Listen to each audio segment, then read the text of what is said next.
Now, I'm proud to introduce our class valedictorian and my good friend, Rhys Halaby.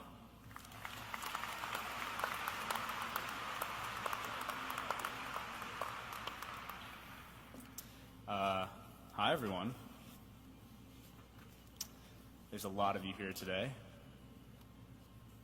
Look, I don't know about you, but I'm feeling like to begin today's speech, it's only right that I thank some of the people who have helped me get here.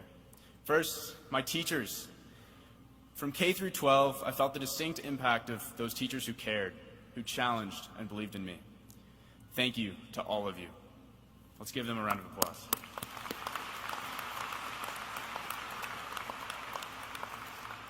Second, my friends.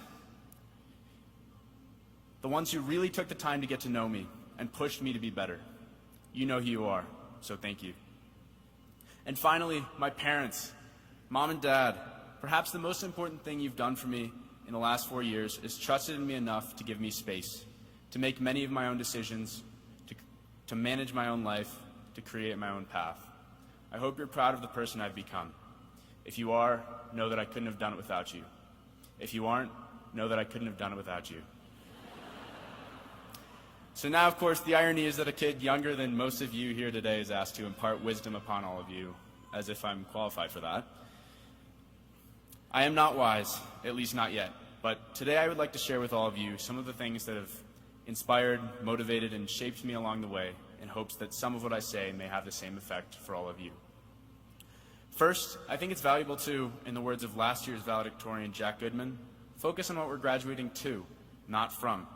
We've had our chance to be high schoolers. Now it's our chance to be adults. We should embrace that as best we can. The reason I say that is because what we do in our lives is going to matter, whether you know it or not. Each of us will meet about 1,000 people in our time on this planet, and those people each 1,000 more. In that sense, we're 2 persons away from reaching 1 million people, and 3 persons from 1 billion. Not only that, but the clock is ticking. Probably none of us will live more than 100 years from this day. That's only 36,500 days, a best-case scenario.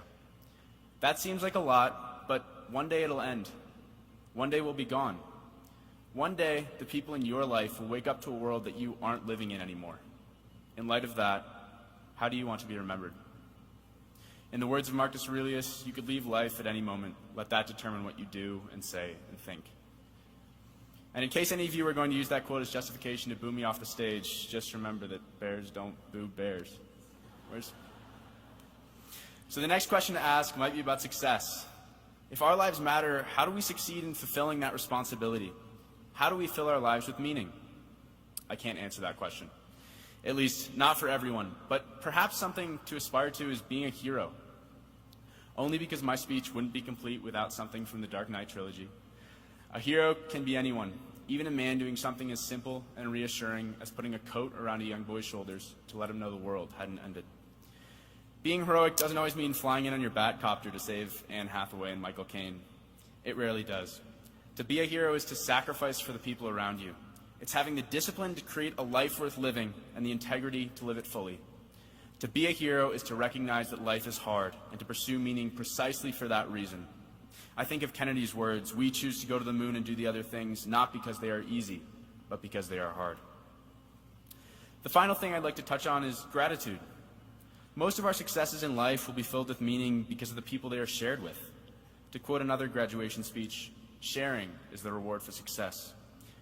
It's the people who have taught, coached, mentored, advised, joked with, and believed in us that will catch us when we fall. So hold on to those people. Hold on to the ones who have held on to you, and never forget just how important they are. Because people are the color in the canvas of our lives. And people are amazing. Look around. We have grocery stores filled with fruits and vegetables from all over the world, restocked fresh every day. We have phones with microchips getting so small that the attraction between electrons is starting to cause problems with their design. It's a miracle that anything in our lives works. We have people living in space, for goodness sake. That's the power of individuals working together. That's the power of humanity, and that's something to be grateful for. Life will have highs and lows for all of us. There will be days of euphoric joy and days of equally potent sadness. Through it all, it's important to keep some sort of faith. For some people, that's God, or the mechanics of the universe, or maybe it's a belief in truth, or in love, or in family. Whatever it is, live your truth and believe in whatever happens next. No matter what, keep the faith in the world, always.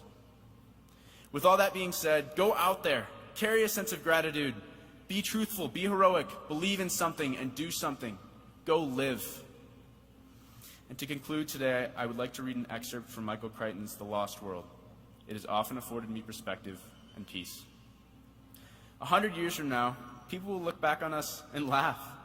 They'll say, you know what people used to believe? They believed in photons and electrons. Can you imagine anything so silly? They'll have a good laugh because by then there will be newer, better fantasies. And meanwhile, you feel the way the boat moves? That's the sea. That's real.